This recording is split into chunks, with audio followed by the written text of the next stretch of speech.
There was a flash of ghostly white at my elbow, and a more corporeal clatter of hooves on cobblestones, and before I could do anything, Major de Vere had sprung from his horse. "Anything?" "We have secured a photograph of your daughter," Barker replied, "and have been questioning people.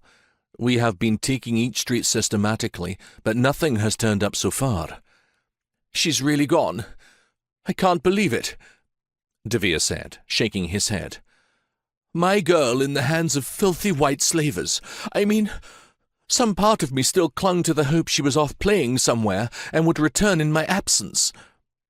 "I'm sorry, sir." "Just keep looking." "We must stop at midnight in order to be ready to search again at 8.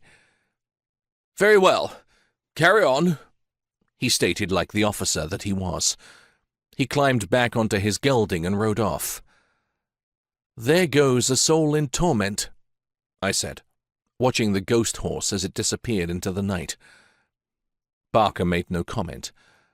I turned to see he was not there to make one. Somehow, between the time the Major had jumped onto his steed and ridden off, my employer had disappeared. "Oi!" Barker suddenly bellowed down one of the passages at a pair of shadowy figures. He plunged into an alley off Globe Road, so narrow his shoulders nearly scraped on both sides. We shot out of the alleyway into the next thoroughfare, narrowly avoiding being run down by a cart, then plunged into another across the street. The Gov was advancing swiftly, however, and in a minute or two he seized his quarry. "Got you," he said. Our quarry were two large women in their late 50s, perhaps, so unattractive as to conjure the word hags in my mind. "Why, it's Mum Alice, and surely this cannot be Dirty Annie. A child has gone missing today. Girl, 12 years of age, blue sailor dress, white collar with a stripe around it, black hose and petticoats, brown patent leather boots. The peelers will be checking every fence and pawn shop in the East End." Annie put out a pudgy hand. "Oh, stop, your worship, please. You're making me mouth water. Sounds like Rose of Bond Street, very high-priced.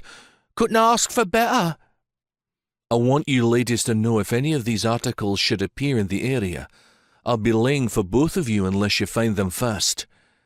Am I getting through to you?" "Yes, your worship," Annie said, her voice high and trembling with fear. "You girls hear of any slavers in the area?" "No, no," Annie said, and Alice shook her head emphatically. "If they're here, they keep to themselves. They ain't local, not permanent anyways." "Off with you then. Give them 6pence and not a farthing more, Thomas." Both hags scuttled forward and circled me. I could smell the rank odour and see the dirt that gave Annie her sobriquet. I slipped a 6pence into her hand and wished I could wash my own. "Find some gainful employment," Barker ordered, "or I'll find it for you. I'm watching you."